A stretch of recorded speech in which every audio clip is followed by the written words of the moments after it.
नमस्कार साथियों, कैसे हो आप सभी। उम्मीद करता हूँ अच्छे होंगे, खुश होंगे। तो दोस्तों, आज बात करने वाले हैं हम भारत की जलवायु के बारे में कि भारत की जलवायु कैसी है। मतलब क्योंकि जिस देश में हम रहते हैं उस देश का हमें पता तो होना चाहिए कि उस देश की जलवायु कैसी है, बारिश किस टाइम पे होती है और किन कारणों से होती है और क्यों होती है।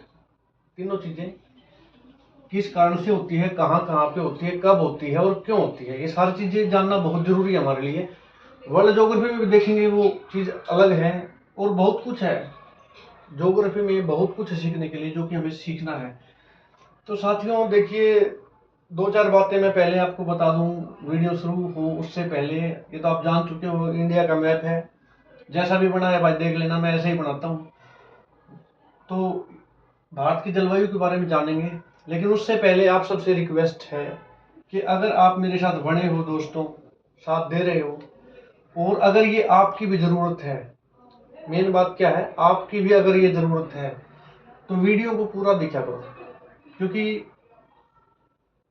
अधूरा छोड़ने से कोई फायदा नहीं है। क्योंकि मैं आपको पहले बता चुका हूं कि मेरी स्पीड थोड़ी स्लो है, लेकिन मैं ये चाहता हूं कि जो हम पढ़ें वो अच्छी तरह से पढ़ें, सारी चीजों को का तथ्यात्मक विश्लेषण हो, हर चीज का विश्लेषण हो, और उसके बाद हम नतीजे पे पहुंचे, अपनी जो अंडरस्टैंडिंग है वो बढ़े, क्वेश्चनिंग पावर बढ़े, हमारे दिमाग में क्वेश्चंस आए और हम उनका विश्लेषण करें, और जब तक हमें नतीजा ना मिले तब तक हम शांत ना बैठे।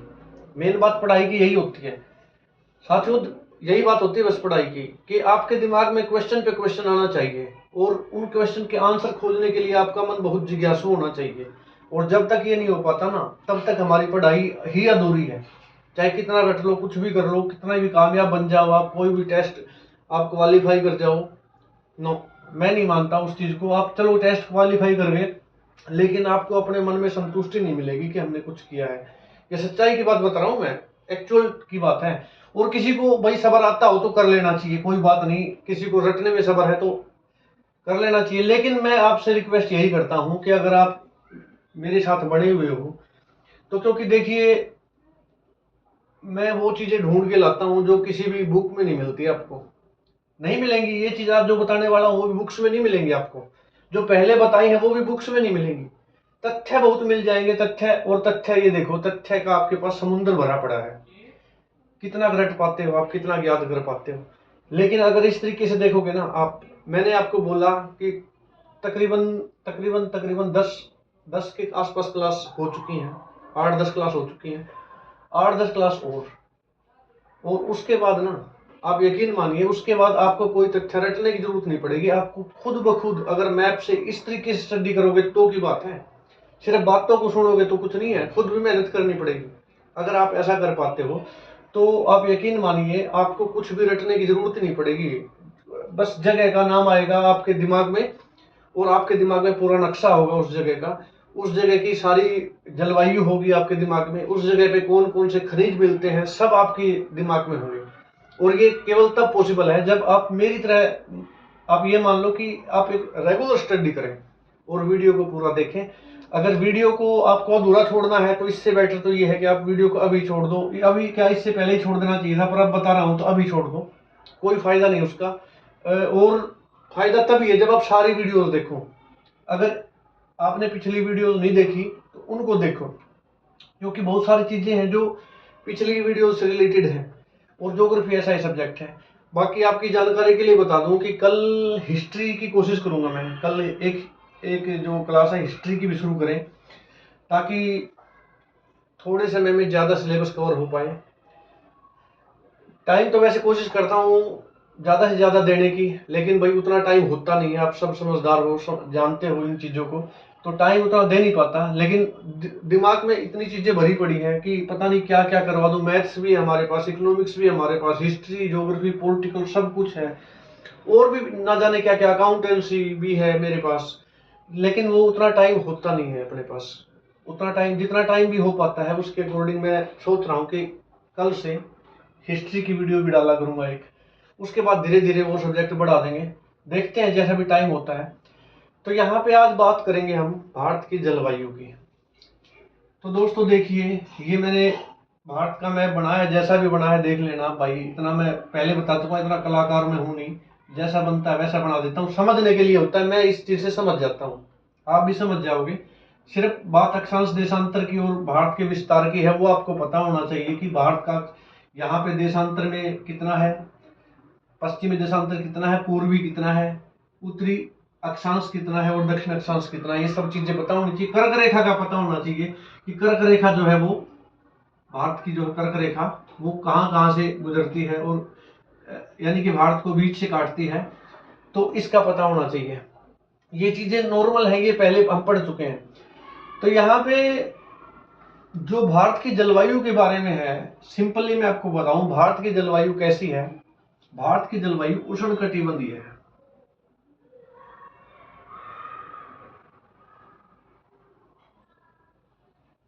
अब उष्ण क्या होता है?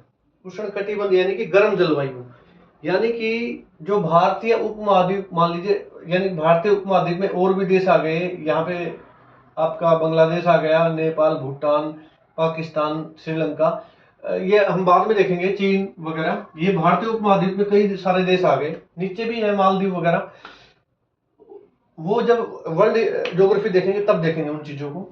तो यहाँ पे हम बात करते हैं कि भारत की जलवायु उष्णकटिबंधीय है, तो उष्ण का मतलब होता है गर्म, उष्ण का मतलब गर्म।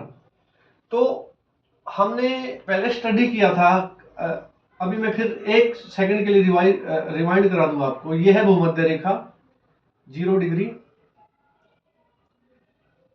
जिसको हम विषुवत रेखा बोलते हैं, भूमध्य रेखा। तो सॉरी, ये थोड़ा ऊपर बन गया दोस्तों, तो देख लेना, ये थोड़ा बीच में होता है बिल्कुल, चलो मैं बीच में बना देता हूँ, इसको बीच में बना देता हूँ ताकि आपको कोई कंफ्यूजन ना हो। यह है भूमध्य रेखा, ठीक है, 0 डिग्री पे, और इसके 23.5 डिग्री कर्क रेखा जो भारत के बीचों बीच गुजरती है, 23.5 डिग्री नॉर्थ, और 23.5 डिग्री साउथ, ये है मकर रेखा, जो कि हमारे दक्षिणी देश हैं, जैसे मैंने south Africa, Argentina, Australia, Brazil, ये देश हैं, वहां से गुजरती है।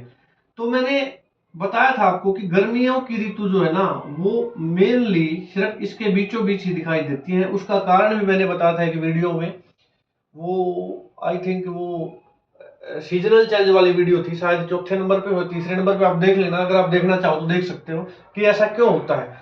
तो यहाँ पे होती है गर्मियां, यानी कि ये नहीं कि यहाँ पे सर्दियां नहीं होती, सर्दियां तो होती हैं, लेकिन गर्मियां सिर्फ यहाँ पे होती हैं। इससे थोड़ा बहुत ऊपर लगा लो, उसके भी कारण होते हैं, और थोड़ा बहुत नीचे लगा लो, और ये एरिया बिल्कुल ऐसा होता है जहाँ पे गर्मियां आपको देखने को मिलती ही नहीं, कभी भी नहीं मिलेगी यहाँ पे गर्मियां देखने को आपको, यहाँ पे ओनली सर्दियां होंगी। हाँ, ये जरूर है कि जब यहाँ पे सर्दियां होंगी 0 डिग्री से ऊपर 23 डिग्री या इससे थोड़ा ऊपर जब सर्दियां होंगी, तो यहाँ पे भीषण सर्दियां होंगी, बहुत ज्यादा सर्दियां होंगी।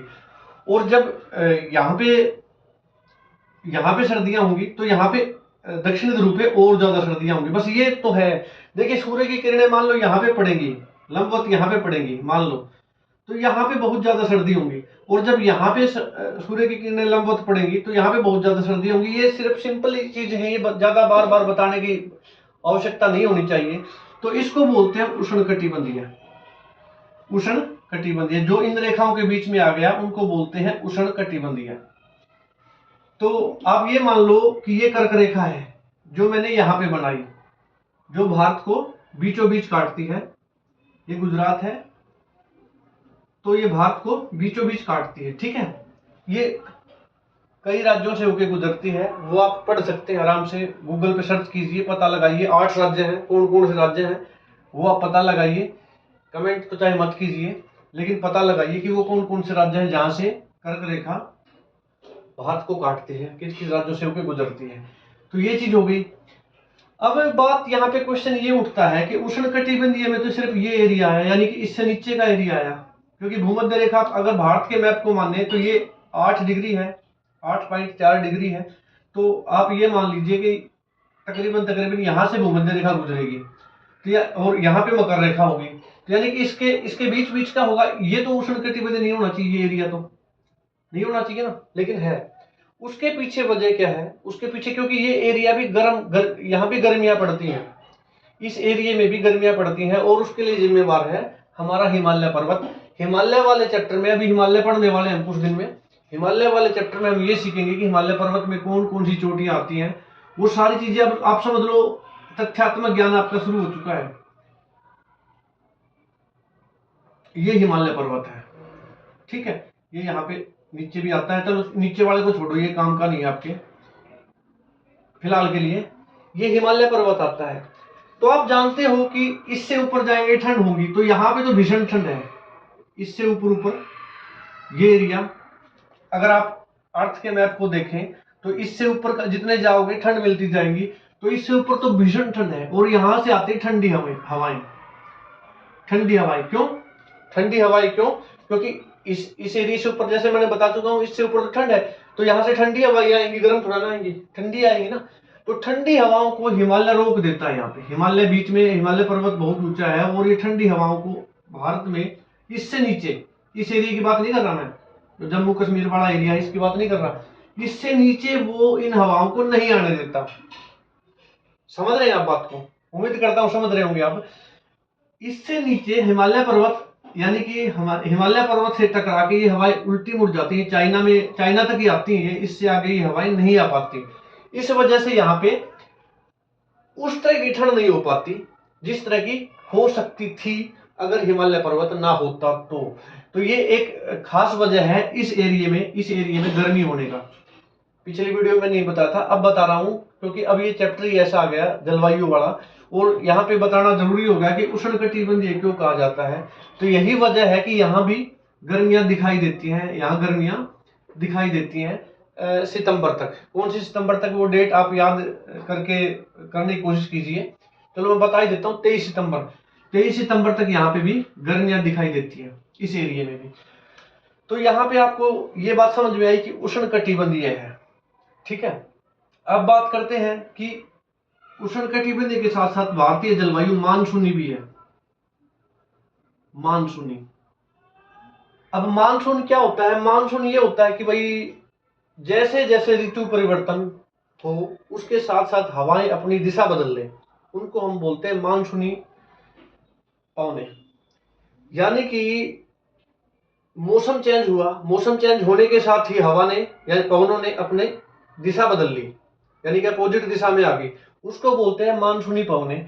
और भारत में दो तरह की पवने चलती हैं, ध्यान से सुनिएगा, ये बहुत काम आने वाली चीजें हैं जो आप तथ्य याद करोगे ना। वर्षा कहाँ कहाँ होती है, पढ़ कहीं से लेना, समझ यहां से लो। मेन चीज ये है कि समझ यहां से लो, पढ़ कहीं से भी लो, उससे कोई फर्क नहीं पड़ता। और पढ़ने के लिए तो आपको और चीजों पे डिपेंड होना ही पड़ेगा। यहाँ पे सिर्फ कोशिश यही है कि आपको समझ में आए चीजें, बाकी कोशिश तथ्यों की भी की जाएगी, और फिलहाल के लिए समझने के लिए चीजें। तो यहाँ पे बात करते हैं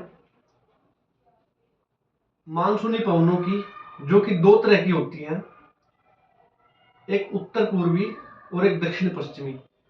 अब दिशाएं बता देता हूं आपको, पहले पिछली वीडियो में भी बताई है मैंने आपको। ये आपकी ईस्ट है, ये वेस्ट है, इस साइड नॉर्थ होता है और इस साइड साउथ होता है।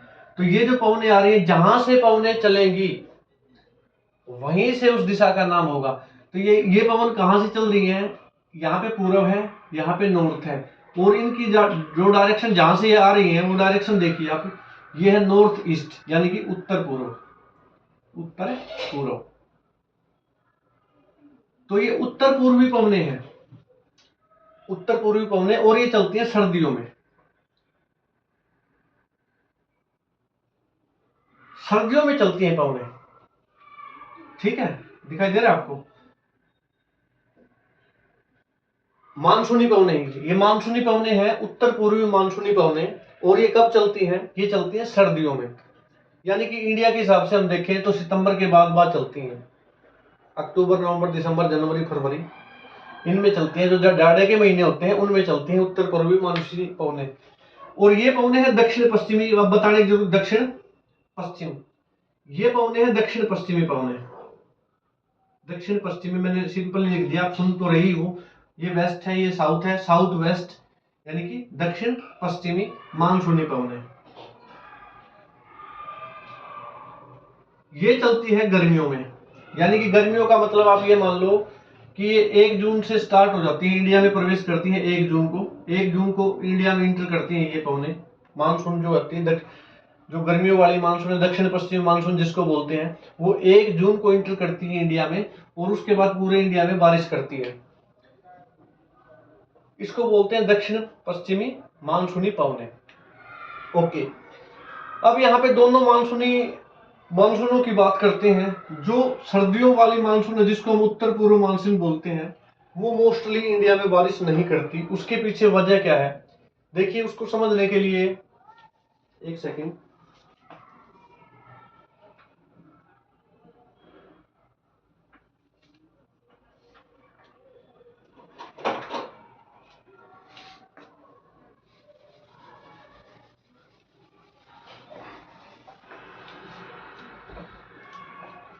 ये जो पवनें होती हैं, ये इंडिया में बारिश क्यों नहीं करती, उसको समझने के लिए एक छोटा सा लॉजिक आपको देखना होगा और ये आपके काम आएगा बहुत ज्यादा।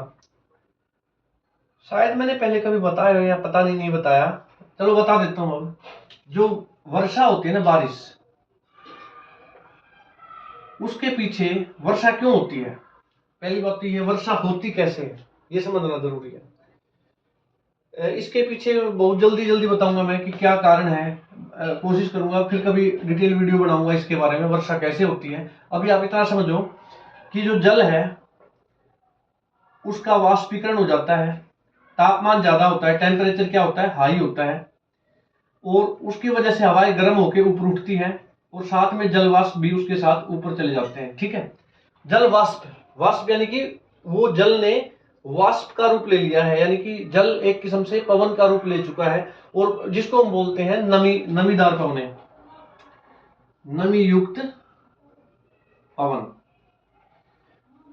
यहां पे गौर करने की बात यह है, जो मैं समझाना चाह रहा हूं आपको, कि जो पवन ऊपर उठ रही है टेम्परेचर लेके, वो नमी युक्त होती हैं, नमी युक्त। यानी कि अगर वर्षा करनी है, वर्षा होनी है, तो अगर किसी वायु को या पवन को वर्षा करनी है तो उसके लिए पहली जरूरत क्या है कि वो वायु नमी युक्त होनी चाहिए। दूसरी बात, ऊपर जाके टेम्परेचर, ये हम अगली वीडियो में देखेंगे या फिर उससे अगली में, शायद पता नहीं, लेकिन देखेंगे कि जैसे जैसे टेम्परेचर, जैसे जैसे हम हाइट ऊपर जाते जाते हैं तो टेम्परेचर लो होता जाता है, कम होता जाता है, सर्दी होती जाती है, ठंड होती जाती है। तो वहां पे जाके जो जलवाष्प है, क्योंकि नीचे गर्मी थी तो जलवाष्प में बदल गया, ऊपर जाके क्या हुआ, ठंड हो गई, तो फिर से बूंदों का रूप ले लेता है और बूंदों के रूप में वो नीचे गिरता है। ये घटना केवल यहाँ की नहीं है, कहीं आप सोचो कि हवा बिल्कुल सीधी उठती है, हवा जाएगी, वो बहेगी अपने हिसाब से, वो फ्लो करेगी, और कहीं कोई पर्वत श्रेणी आ गई बीच में तो वहां से टकरा के हवा वहीं रुक जाएगी और वहां रुक जाएगी और ऊपर होगी ठंड, तो इस वजह से वहां पे बारिश कर देगी। तो पर्वतों की मुख्य भूमिका है बारिश करवाने में। फिर देखेंगे, चलो कोई बात नहीं, पर्वतों की मुख्य भूमिका है, इतना आप समझ लीजिए कि बारिश करवाने में पर्वतों की मुख्य भूमिका है। साथ में नमी युक्त पवन होनी चाहिए, यानी कि नमी कहां से मिलेगी, उसे जल से मिलेगी, जहां पे जल का वाष्पीकरण हुआ है। अब ये जो पवनें आ रही है, यहाँ पे तो हिमालय है, यहाँ पे जल का कोई बहुत बड़ा स्रोत नहीं है। उत्तर पूर्वी मानसूनी पवनों की बात कर रहा हूं मैं, जो कि आप ये मान लो सर्दियों में चलती है इंडिया में, इंडिया की ही बात है पूरी, सर्दियों में चलती हैं उत्तर पूर्वी मानसूनी पवनें, और यहाँ पे जहां से ये चल रही हैं वहां पे जल का कोई भी स्रोत नहीं है। इस वजह से ये जो पवनें हैं ये ऑलमोस्ट, आप ये मान लीजिए कि लगभग वर्षा नहीं कर पाती, क्योंकि इनमें नमी नहीं होती। लेकिन इसका एक अपवाद ये है कि जो उत्तर पूर्वी भारत है, आप ये 7 बहनें मान लो यहाँ से, अब तो मैप का तो हुलिया बिगाड़ दिया शायद लगता है मानसूनी पवनों ने। तो ये जो उत्तर पूर्वी भारत है, ये 7 बहनें, ये 7 राज्य हैं, कौन कौन से हैं ये मैप में देखिए, पता लगाइए कौन कौन से हैं। इतनी देखो, इतनी जिज्ञासा होनी जरूरी है मैप को। अगर मैं मैप पे इतनी मेहनत कर रहा हूं तो इतना फर्ज आपका भी बनता है कि आप मैप गूगल करें और मैप को देखें और कौन सा राज्य कहां पर है, कम से कम ये आपको पता होना चाहिए। तो ये 7 बहनें बोली जाती हैं। तो यहां से जो पवनें आती हैं वो यहाँ पे एक सेकेंड,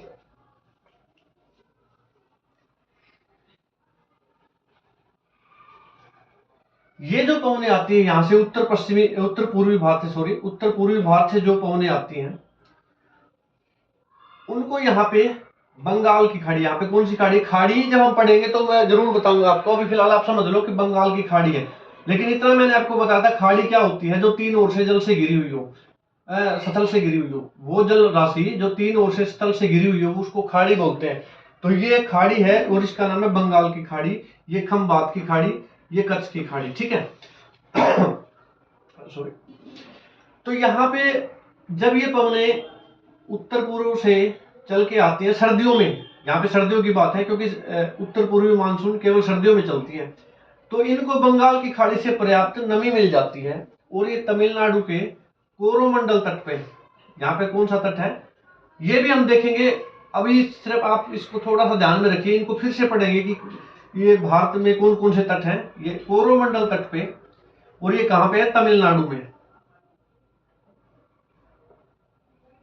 यहाँ पे सर्दियों में बारिश करती है, यानी कि मानसून का सर्दियों में बारिश का सिर्फ एक एग्जांपल है कि कोरोमंडल तट, तमिलनाडु के कोरोमंडल तट पे उत्तर पूर्वी मानसून सर्दियों में बारिश करती है। इतना जानना आपके लिए पर्याप्त है फिलहाल के लिए, क्योंकि हम फिलहाल सिर्फ मानसून की बात कर रहे हैं, डिटेल में फिर कभी देखेंगे। अभी क्योंकि टाइम मेरे को लगता है कि वीडियो काफी लंबी हो गई है, अब थोड़ा सा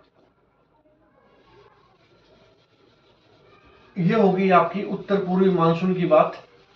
पश्चिमी मानसून के बारे में बताने के लिए कुछ नहीं, क्योंकि इसके पास जल राशि अपार है और ये पूरे भारत में बारिश करती है, कोई खास इलाका है नहीं सिर्फ छोड़ के।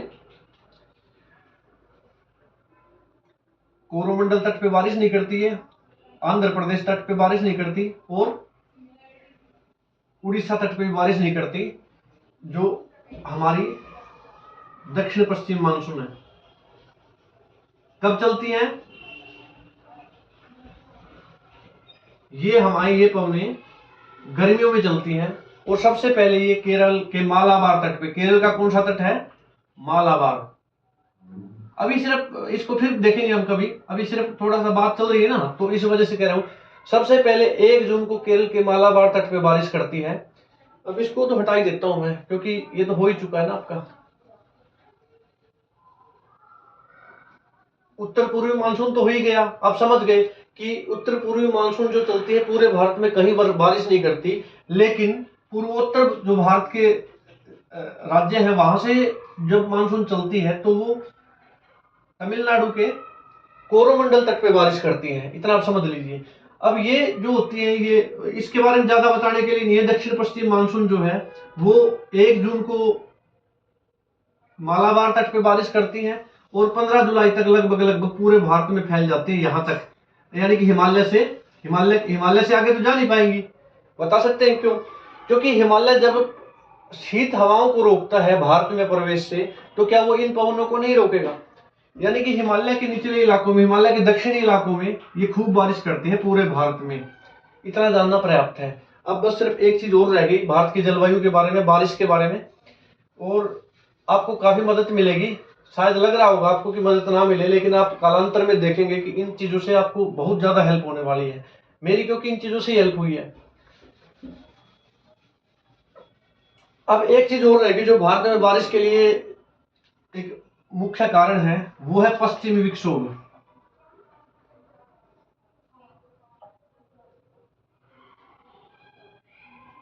हाँ, एक बात शायद मैंने नहीं बताई आपको कि जो ये दक्षिण पश्चिमी मानसून पवने हैं वो जल कहां से लेती हैं। मेरे को लग रहा है कि आपको पता ही है शायद, यहाँ पे अरब सागर है, अरब सागर से पर्याप्त जल इनको मिल जाएगा।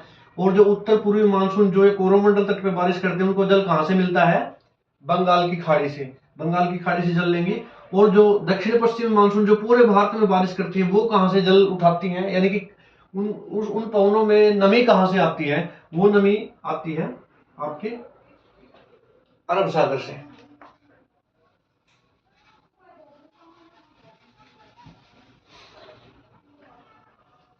लास्ट टॉपिक रह गया पश्चिमी विक्षोभ।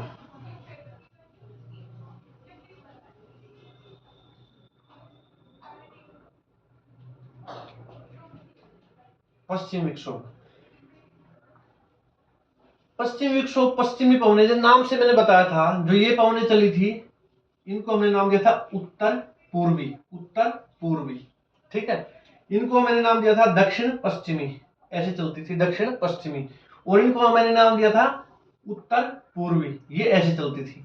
इनकी दिशाएं एक दूसरे के अगेंस्ट थी, ऋतु भी अगेंस्ट थी। ये सर्दियों में चलती हैं, ये गर्मियों में चलती हैं, इसलिए इनको हमने मानसूनी पवनें कहा था। ये पश्चिम विक्षोभ है, बस इतना समझ लीजिए कि ये उठता है भूमध्य सागर से।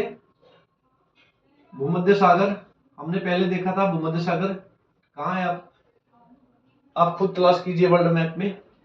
और उसके बाद ये कैस्पियन सागर आता है बीच में, कैस्पियन सागर, वहां से भी थोड़ी नमी लेती हैं हवाएं।